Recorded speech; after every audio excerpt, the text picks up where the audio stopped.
Next up here we got a charred one-piece flame maple Tele. I had this beautiful flame maple blank that I've been selling pieces out of. This one side has got a big knot. And so I get my Sawzall out and gonna cut this guitar blank out. So my bandsaw isn't big enough to cut the one side of it, but I'll go deep enough and then take this over to my bandsaw and cut out that one side. I'm gonna go ahead and draw a center line here. That's the most important line of the guitar body. It's how I line up all my routing and all my templates. Make sure it's set, and then I'll make sure it's drilled properly, because in maple the screws tend to break off and then you've got a mess. We'll take it over to my bandsaw, cut this out, and then take it over to my table router, that custom made table router with a 3/4 bit, top bearing bit, and route out along the pattern. And then we'll take this over to my surface sander and get the size properly. And then we'll go ahead and start burning. And I've been playing with this technique a little bit, and I learned that spraying some water on it will help sort of kill the flames in terms of burning it. So I want more of a charred look than a burnt look. And burnt by, I mean sort of destroying the piece of wood. So you just want to char the flames. And so by wetting it down slightly, I realized I wasn't getting to set on fire as much. And then I also have a water bottle handy that I'll spray it if it gets too much flame. So this is just a propane tank with a flame, and we'll go ahead and we'll char both sides and the edges of the body as well. And so you just keep moving, and I would spray if it got lit on fire, and just a back and forth process. And this is a beautiful flame maple body. One side has more figure than the other. And what was really cool about this is I didn't have to sand it before I flame it. So after pulling this out of the surface sander, you know, there's lines and everything, and I just charred it, and it requires less sanding. So then I sprayed it down with water to keep it cool. Then we'll do the back side as well.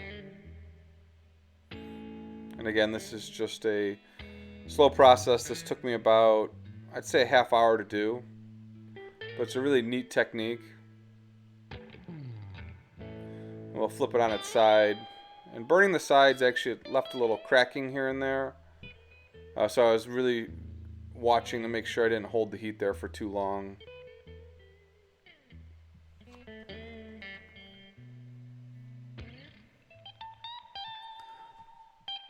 And then any part that didn't look good, I went back and heated it. Then I just put this in my wine press clamp and let it sit for a while. Then I'll take my patterns with a top bearing bit and my router, and I'll route out the pickup cavities and the neck pocket. And again, this is just a slow process. Take about 1/4 inch each pass. Make sure I get it set up perfectly. I've got a 3/4 bit with a 1/4 inch bearing on top and a 1/4 inch template. And I've got different templates for different things. This is how I route out my neck cavity. Then we'll go ahead and drill the control wires. And then I'll take this bit and sort of widen out, because you've got a number of wires coming through. Make sure I just got enough room to push them around. And then we'll put an edge on the guitar. And what's really cool about doing it this way, now it looks like I've got binding, so flame maple binding, clear. It's got a really neat effect.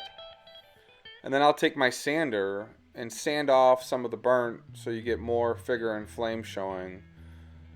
And this is sort of just a feel more so than how much you want to sand back. I wanted to show the flames, but also keep some of the darkness. So a little bit of a back and forth process to get this right. I'll get my hand sander out and sand the edges to get it all cleaned up. And then I'm going to put only boiled linseed oil on this.